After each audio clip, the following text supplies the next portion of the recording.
विशिष्ट स्टेडियम तियरा में आयोजित पीएससीबी तीरंदाजी 4 दिवसीय प्रतियोगिता का शनिवार को भव्य तरीके से समापन किया गया। इस मौके पर भारत सरकार के केंद्रीय मंत्री हरदीप सिंह पुरी ने तियरा स्टेडियम में पहुंचकर सर्वप्रथम वृक्षारोपण कर पौधे को सिंचित किया। तत्पश्चात मंत्री ने प्रतियोगिता में प्रतिभाग करने वाले विजेता खिलाड़ियों को पुरस्कार देकर सम्मानित।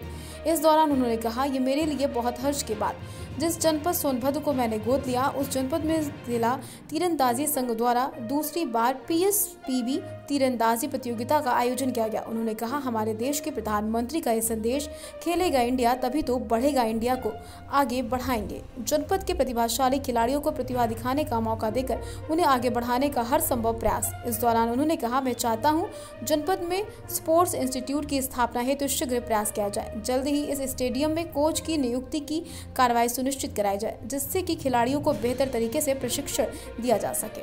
सोनभद्र से दीपक सिंह की रिपोर्ट, दैनिक भास्कर। अगर आप भारत की जो जनता है हमारे, उनको आप कन्विंस नहीं कर सकते अपने बारे, तो मैं समझता हूँ उसका पता है, दोनों हाउस मिला के उनका आंकड़ा जो है ना 10% पे नहीं पड़ता लोअर हाउस में, और उसका लोअर और अपर हाउस में मिला के 100 तक आंकड़ा नहीं पहुँचता।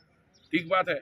अब सवाल दूसरा उठता है, सवाल ये उठता है कि आप वहाँ जाके अगर कहे कि हिंदुस्तान ठीक नहीं है, मैं समझता हूँ इमेच्योरिटी की बात है, जैसे रामशंकर जी, पर कहें कि आप किसके बारे क्या किया, कि अब बाहर की जनता आके यहाँ पे रिजीम चेंज करवाएगी?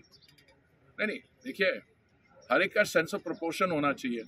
उन देशों में क्या हो रहा है, वो अपनी समस्याओं को हल करें। उनकी भारत इस समय विश्व भर में सबसे बड़ी डेमोक्रेसी है, सबसे ओल्डेस्ट डेमोक्रेसी है, और यहाँ जो विकास का काम हो रहा है, देखिए, महामारी के दौरान एक आपके यहाँ ऑक्सीजन का प्लांट पड़ा था, मैंने उसको शुरू करवाया। वो छोड़िए, देश भर में 224 करोड़ से अधिक वैक्सीन डोज हमने बनाए और लोगों जनता में मुफ्त बांटी, विदेशों में भेजी। कहाँ ये काम? और यहाँ पे मुझे तो याद है महामारी के दौरान एक बारी, यही जो युवा नेता की आप बात करें, एक बारी, मोदी जी हमारे बच्चों की वैक्सीन कहाँ है, उठ के कई स्टेटमेंट दे दी। मैंने बयान दिया था, मैंने कहा राजस्थान में आपकी जहाँ सरकार है वहाँ पे तो कूड़े में फेंक रहे हैं, और पंजाब में उस समय उनकी सरकार थी, उस पर मुनाफाखोरी कर रहे थे। तो देखिए, इसमें आजकल तो आप कहीं स्टेटमेंट करिए, आपकी स्टेटमेंट जो है ना 10 साल के बाद भी निकाल लेगा कोई। तो इसलिए पार्लियामेंट्री डेमोक्रेसी को समझना, वो कहते हैं कि मुझे पार्लियामेंट में बोलने नहीं देते। वो जब महामहिम राष्ट्रपति जी ने दोनों हाउसेस को एड्रेस किया, जो उसकी डिबेट में बोल रहे थे, तो 42 मिनट बोले। 42 मिनट। मैं ये नहीं कह रहा क्या बोले, उसमें कितनी वो मैच्योरिटी थी, उसकी बात नहीं कर रहा हूँ, पर 42 मिनट बोले। ये ऐसा व्यक्ति जिसको बोलने का हक नहीं मिलता। तो छोड़िए, अभी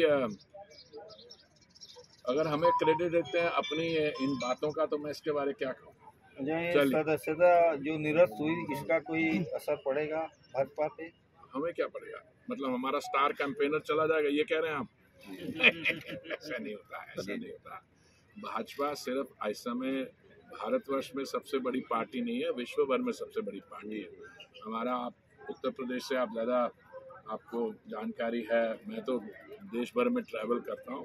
बहुत इस समय देश भर में जो काम हो रहा है, दबा के हो रहा है।